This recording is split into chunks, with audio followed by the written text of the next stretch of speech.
Do it. Okay.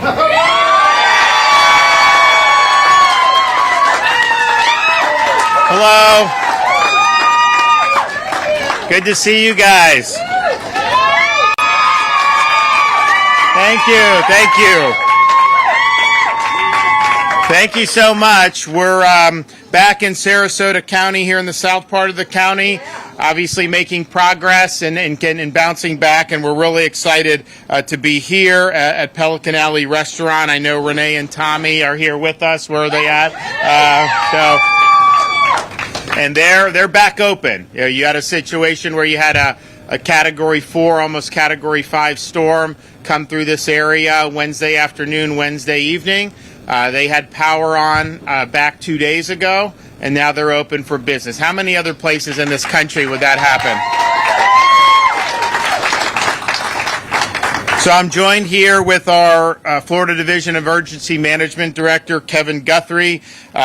He's not been sleeping very much, and, you know, he's just got more work to do, so that's just going to be the way it's going to be. DEP Secretary Sean Hamilton, Dane Eagle, Department of Economic Opportunity, is also here with us, and he's been really working hard to help people bounce back, businesses and individuals, and we're utilizing all the tools at our disposal to be able to do it. We have had, since the storm went through, about 2,500 rescue missions, particularly on some of these really hard-hit barrier islands, but also some of the places more inland that had massive rainfall and massive flooding. And you've seen that, of course, in southern Sarasota County, but it really goes all through the state in the heartland and then kind of the I-4 part. Really historic amount of water, and we're still seeing some of that in other parts of in those parts of the state as well, with rivers cresting and whatnot. So it's required a major effort, and we've had more urban search and rescue teams in Florida since the storm than at any time in our country's history since 9/11. So this is a huge effort. Coast Guard, urban search and rescue teams, local law enforcement, state law enforcement like Florida Fish and Wildlife, being on the boats and all the stuff they've done. We really appreciate it. There have been over 90,000 structures that have been checked, mostly in the very hard-hit areas, searching for survivors. Because of the pre-planning on this hurricane, with 42,000 utility workers stationed in the state of Florida prior to landfall, which has never been done at that scale, we've been able to now restore all but 1.86% of the state of Florida has power. Sarasota's down 8%, and Sarasota are without, but FPL's been making a lot of progress in the southern part of the state, or southern part of the county, so I think you're going to see more there. So basically, as of 12 o'clock, it was about 200,000 people out of a massive state, basically a week. I mean, the storm left Florida Thursday evening of last week. And so here we are here, and I can tell you, people that have been in Florida for a long time, I mean, there have been other hurricanes where people were without for weeks and weeks, even if you didn't have damage to your house, if you just happen to be in the wrong spot. So we're getting to the point now where there is more to be done, of course, in Lee County in particular.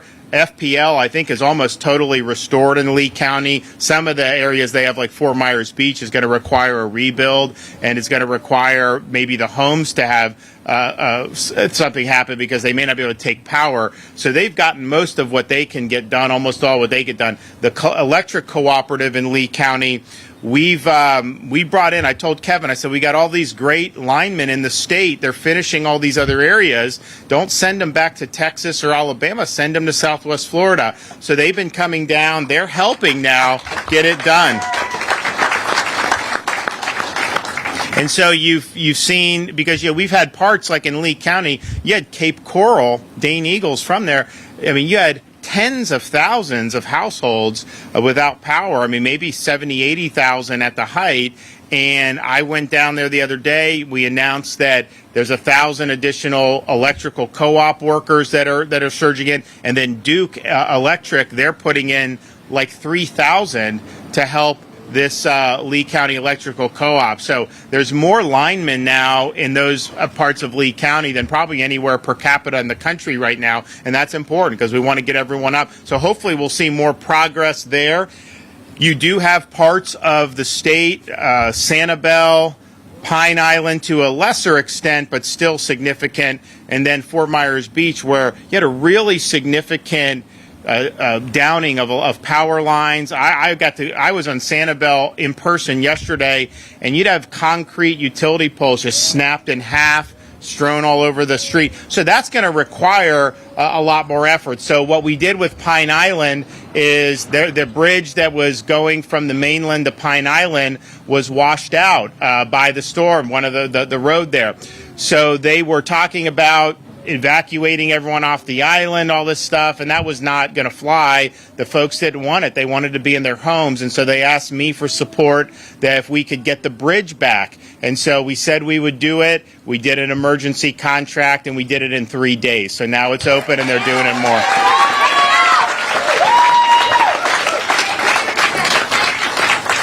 So now you saw the Publix trucks going across. The Publix is open there. Fresh stuff again, just like normal.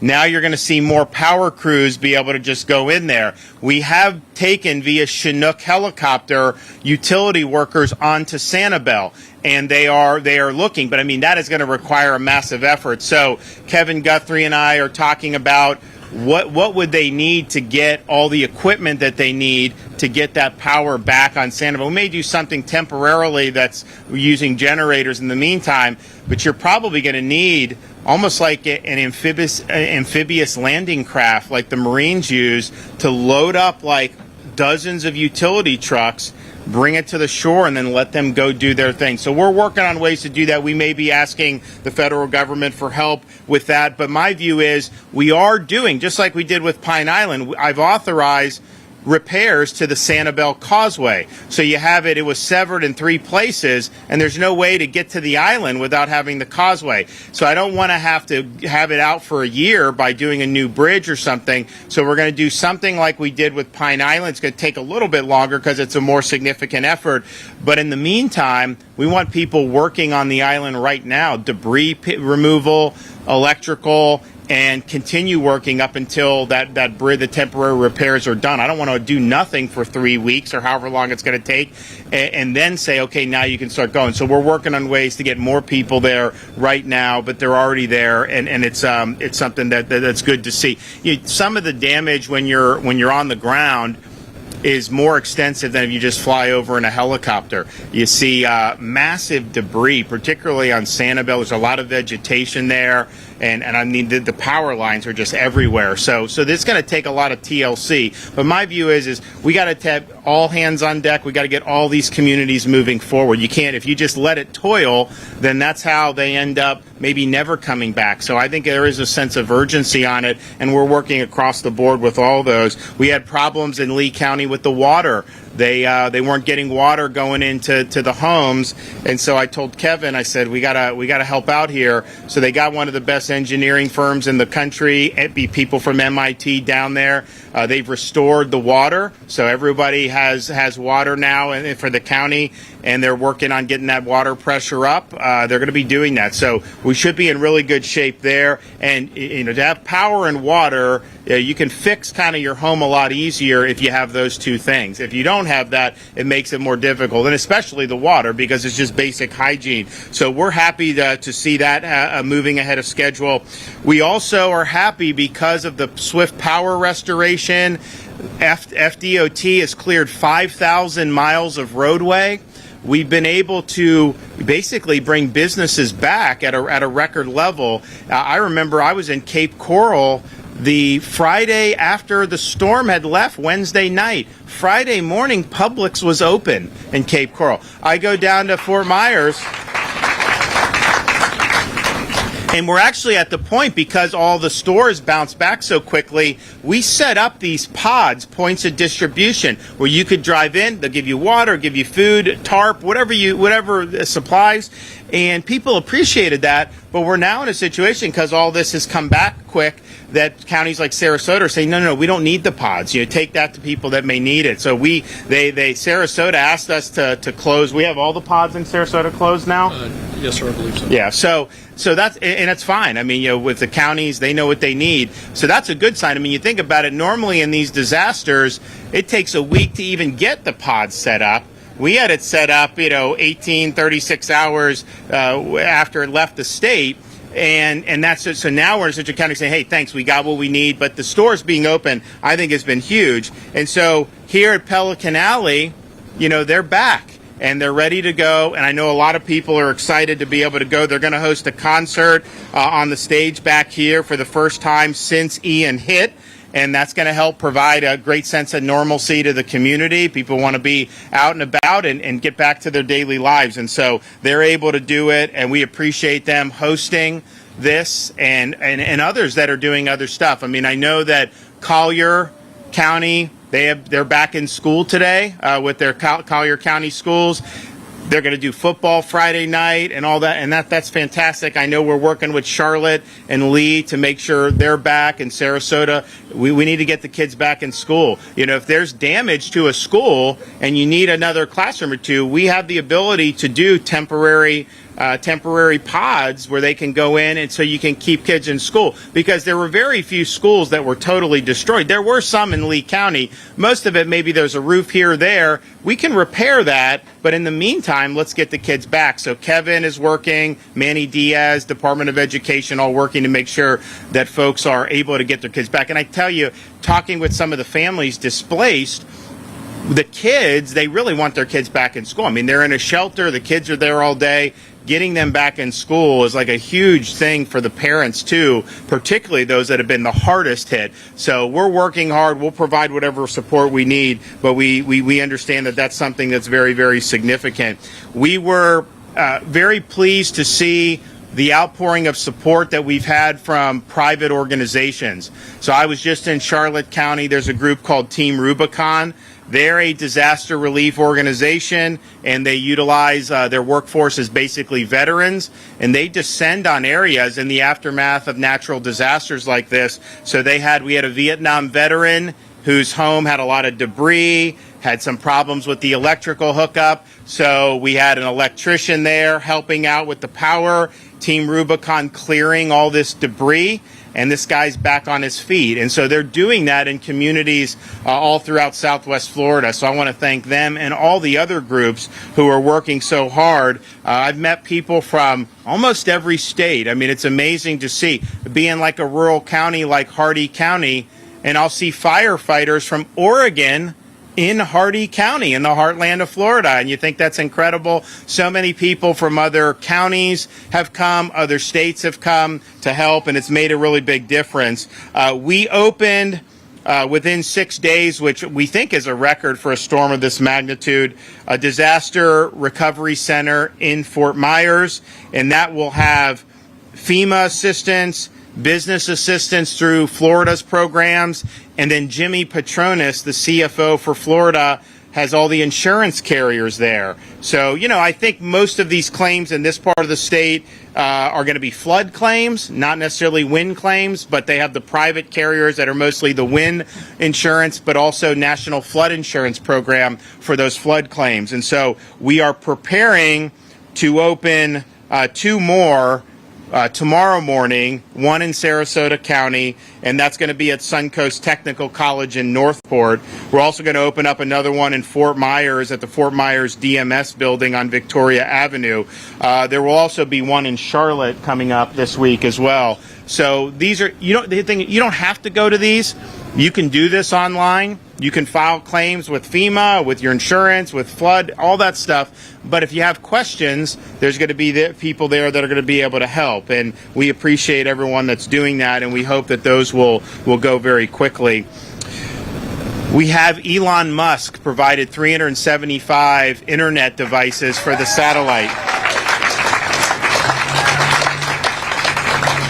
And so what I've asked, because we had those at all the pods, as people would come in to get food, water, whatever they needed, they could also contact friends and family via that Starlink internet. As the pods close because of lack of demand, we want to make sure those systems are going out. So to the extent that there's still problems, some places have problems with the cable internet. Some people have more of the telecom that may be a little spotty. I think it's gotten a lot better, but we have those, and we want to deploy those so that they're being able to be used as best that they can. The First Lady, she was really taking the lead on our FloridaDisasterFund.org. So if you go to FloridaDisasterFund.org, you can make a donation or you can text disaster to 20222. And since she launched this the end of last week, it's raised over $37 million for the victims of the storm.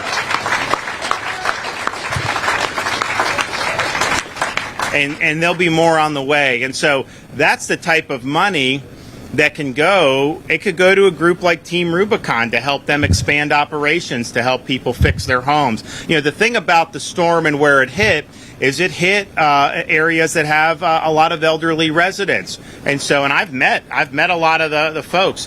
So you're somebody that may be 85 years old. You may not be able to do the same home repairs that you used to be able to do when you were younger. So you have folks that can come and help out in that regard. So that's something that I think is good, and that's going to be used across the affected areas to help people who kind of fall through the cracks for some of the FEMA relief or some of the other things the state has, and to make sure that people are getting back on their feet. And the one thing that I've seen over the last week is an incredible amount of resilience from people. I've seen people that have lost their whole homes and lived through the storm when they had the storm surge was up to their chest in their own house.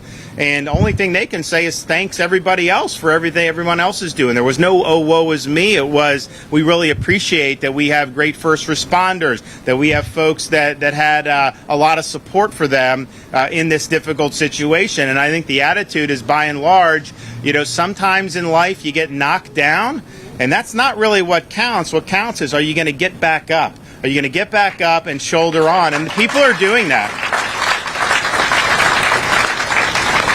So just know we're here. We understand how these things go. When I became governor, it was right on the heels of Hurricane Michael that had hit Northwest Florida. And these things fade from the headlines very quickly. The cameras leave very quickly. They're there. Obviously, there's some media that only goes there because they try to use that for an agenda, and we know who they are. But the end of the day is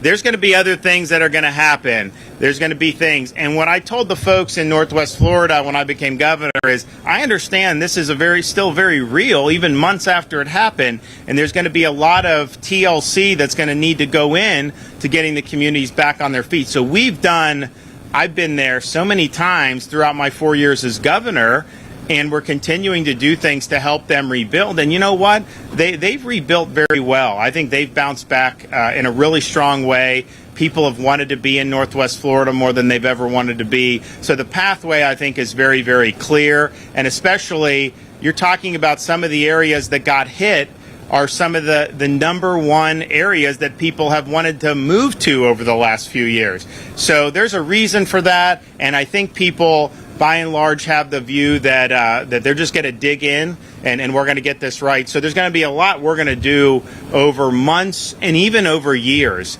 with some of the stuff that we're doing. But that's just what you have to do. So we're in it for the long haul. We understand that the need for that, and the needs are not going to be the same in every community, but there are going to be needs across the state. So I'm happy to have had a lot of people working really hard, not just over the past week, but the week leading into this. And to be honest, these are things that you have to practice going into a hurricane season. And so we take pride in that in Florida, to have strong disaster response. And I think you've seen that with what Kevin Guthrie and his team have done. So Kevin, why don't you come up and give an update?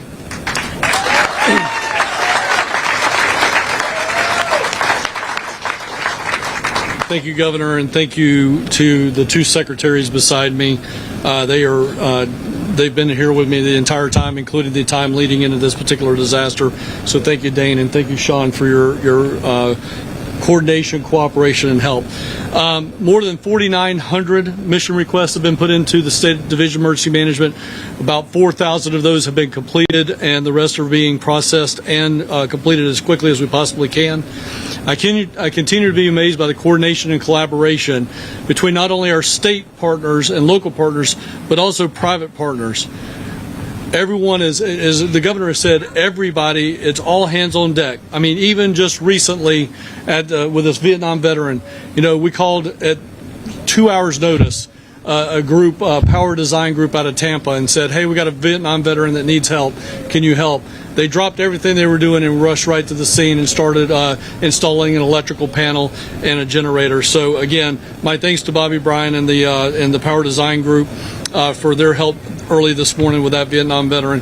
Nearly 36 million bottles of water distributed statewide, more than 9.5 million MREs distributed statewide, more than 187,000 bags of ice, more than 500 generators are currently deployed around the state. Working with our contractor and the U.S. Army Corps on infrastructure assessments of water treatment plants and wastewater. As the governor has already said, I am ecstatic to say I put a benchmark out there. I said 50% in 72 hours, 5 days 75%, and 7 days 100% water restoration in Lee County. No, that's not the good point here. The good point is, in 48 hours, they had 100% of their system receiving some type of water. They continue to work on that issue. The next issue for both myself and the Secretary Hamilton is wastewater. Good water going in, we got to work on the wastewater coming out.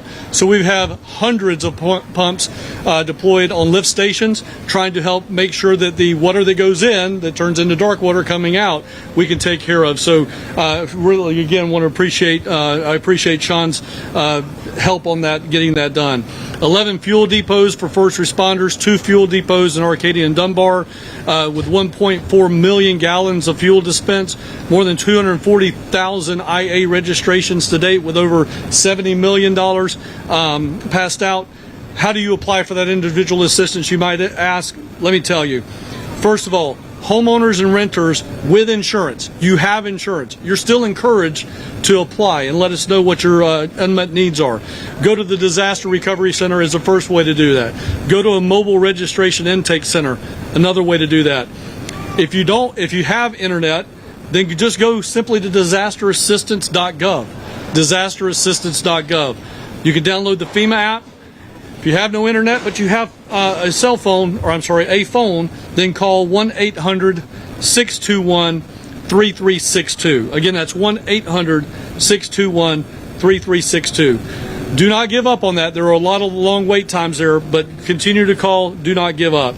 The DRCs. I think one of the things that we need to point out for the DRCs is if you lost your license, you lost your birth certificate, a record of death, something along those lines, you're a veteran, you're elder, you're a part of the disabled community, the elder affairs community, we have state agencies there on site to help you with programs. That's a really good use of that DRC and our multi-agency resource centers that are there. FEMA, again, has, excuse me, over 278,000 people registered as of right now. I'll start to wind down by talking about in Charlotte, Sarasota, Lee, and Collier counties. Again, those are the Gulf Coast communities that are impacted from Sarasota all the way down to Collier. The U.S. Army Corps' blue roof has been turned on for you.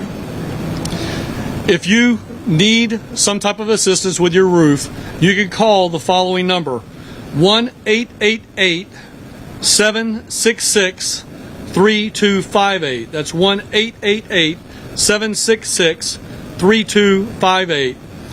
And make application to the U.S. Army Corps to have a contractor come to your house and install that roof for free.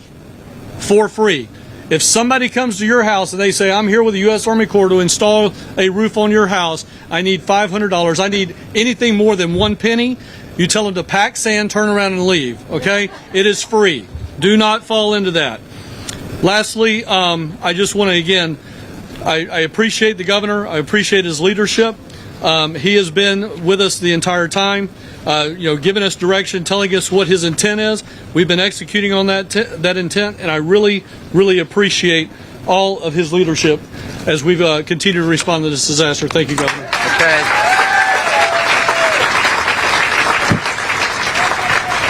All right, Sean Hamilton.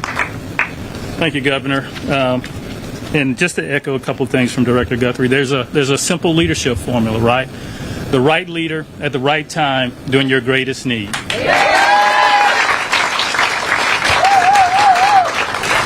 You mess any one of those up, that's a different conversation, right? So thank you, Governor, for your leadership. I also would like to thank Director Guthrie. He's redefined what it means to quote unquote lean forward. And now whenever I'm asked that how fast I want something, there's normal, there's fast, and there's Guthrie. And so whenever that's the word I'm using. So thank you, sir, for your leadership.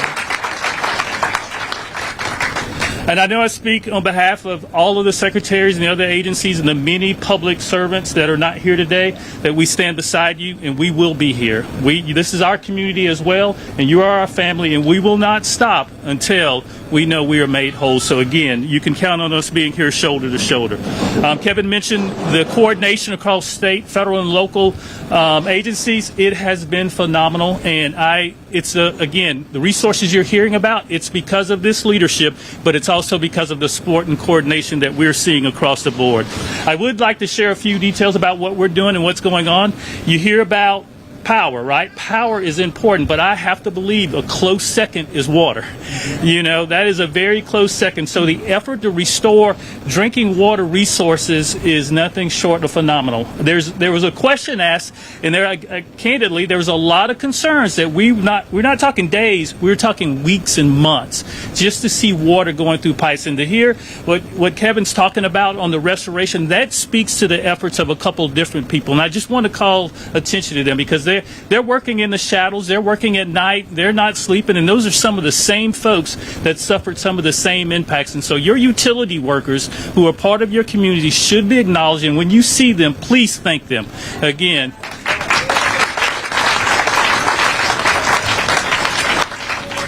so with that in mind, if you think about the utility workers, so there's another set, and the governor will probably kill me for bringing this term up. There's a set of Navy SEALs in the utility world that are out there working in the shadows to make this happen. These are your neighbors in your other counties who will call on you at their need, and so there is no way you're going to stop them from being here to support you as well. We have mutual aid agencies like Flora Warren and others from Mississippi and Alabama who are fighting to get here to support and be a part of this restoration. And just by the numbers, 15 counties have lended support just in this area alone. They've sent their utility workers, they sent them with everything they need except a bed. And the bed's on them, right? They're sending these guys with mattresses and cots to get the job done. They're bringing the supplies. They're bringing the gas. They're bringing the fuel. They're bringing everything it needs to try to get these systems back online as fast as possible. Because candidly, when you're out water, we're not talking about weeks or whatever. Days matter. And so again, I want to acknowledge the 100+ folks who are in the area right now providing that support and all the great work they're doing. So as a result of these efforts, you heard Kevin, Lee, Charlotte, and Sarasota counties, a majority of their customers have been supplied drinking water. And again, that is amazing when you think about the nature of this storm and what's been going on. So what the department's role will continue to work to make sure that we provide all of the resources to help them sample, to help them test, so we can get rid of that boiled water notice, right? And then you can take full advantage of the resources. So we've got mobile labs placed strategically. We got staff ready to do runs, whatever it takes. Our agency stands by ready to assist to make sure we can recover as quick as possible. And then the debris side of this, you heard the governor talk about it, you heard Kevin talk about it. The debris from this storm will be historic in nature, just like the storm. And we're providing the assistance with your counties and your local governments to make sure they've got the resources, the technical assistance, to make sure we can get that stuff out of the neighborhood safe, efficiently, as effective as possible, so that recovery can start. So again, that is a concerted effort. Now, when you think about the nature of this storm and being coastal communities, the vessel damage and the vessel destruction will also be unparalleled. And so again, we're providing the resources, the technical guidance to make sure that that recovery keeps on par with all of the other recoveries you've had thus far. And then just in closing, we stand here. There's a lot of long-term stuff, right? We're going to be monitoring water quality to make sure our natural resources are accounted for. We're going to do everything we can to make sure the big picture is also accounted for in this recovery. And again, Governor, thank you for your leadership, and thank you for everything you're doing for our state. Dean? Well, thank you all for gathering today. I really want to thank the governor for his leadership and of course, Kevin Guthrie and Secretary Harrison and everybody for just coming together. This has been an unprecedented event. I'm from Southwest Florida, Cape Coral specifically, family there. I've got a sister in Sarasota. So I felt this with all of you, but I have so much faith and hope in knowing that the response behind this has been monumental, and it's not going to end. You're not going to be forgotten. As the governor said, the cameras may leave, but we're going to be here helping. My job at DEO under the governor's leadership is to work on economic recovery. We do that any given day, on blue sky days. And thanks to the governor's leadership and Freedom First principles, we have had an economy that has outperformed the nation in every measure. Our unemployment rate is 2.7% compared to 3.7% at the federal level. We're not immune to inflation and supply chain issues that seem to be coming down from the federal government, but we've been getting ahead of it. We've been hedging against it. And because of that, we're able to withstand disasters like this. We might have a setback, but we are going to bounce back. And we've got some tools to help you do so. Thanks to the governor, we put out some emergency bridge loans, and that is 0% interest, short-term loans to help businesses get back on their feet.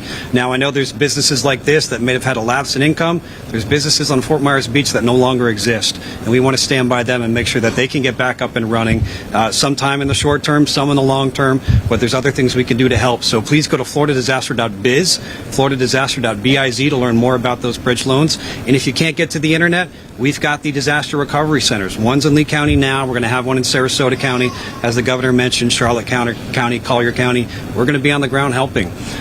Disaster unemployment assistance. That has been stood up again thanks to the governor. We've cut the red tape. You don't have to do the work search registration. There's work available, so please search, but you don't have to register that because we know you're in a time of hard sake. So we've cut some of that red tape. But there is work available. Disaster unemployment assistance is temporary. Please use that if you need it, but let us help you find a job. CareerSource is standing by. There are a lot of opportunities.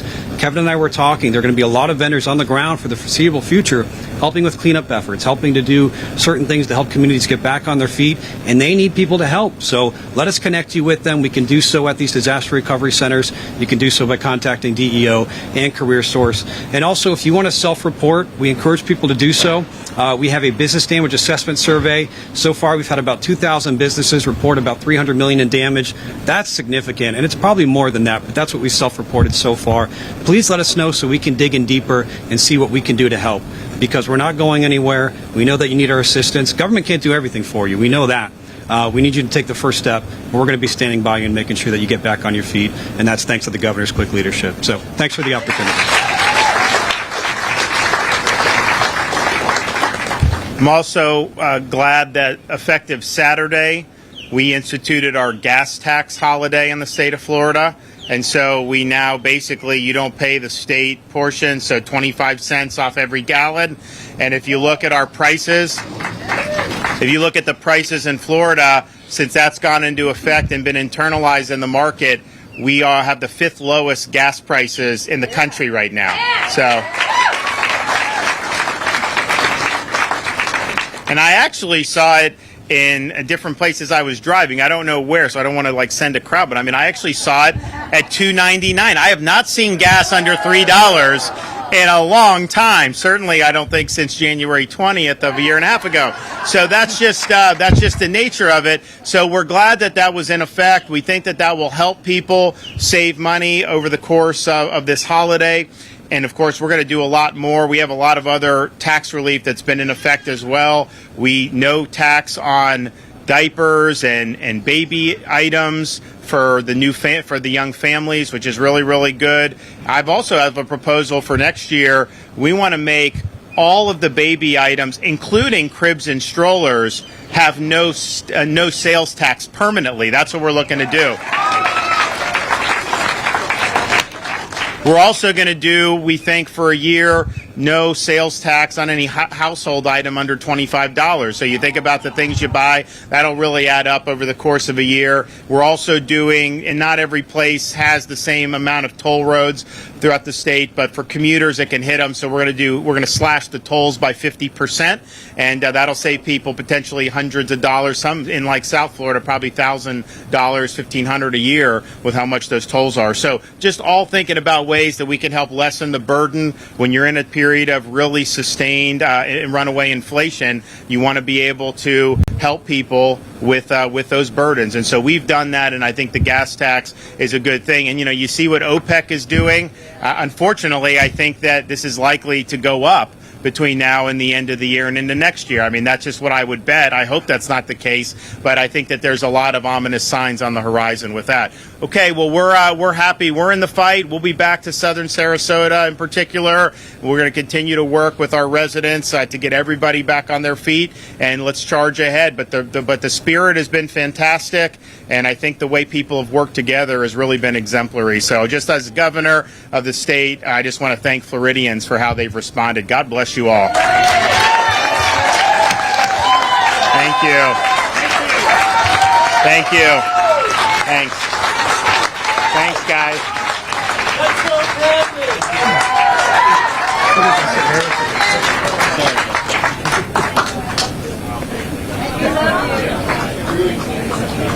Yeah, no, I We'll put your two names together.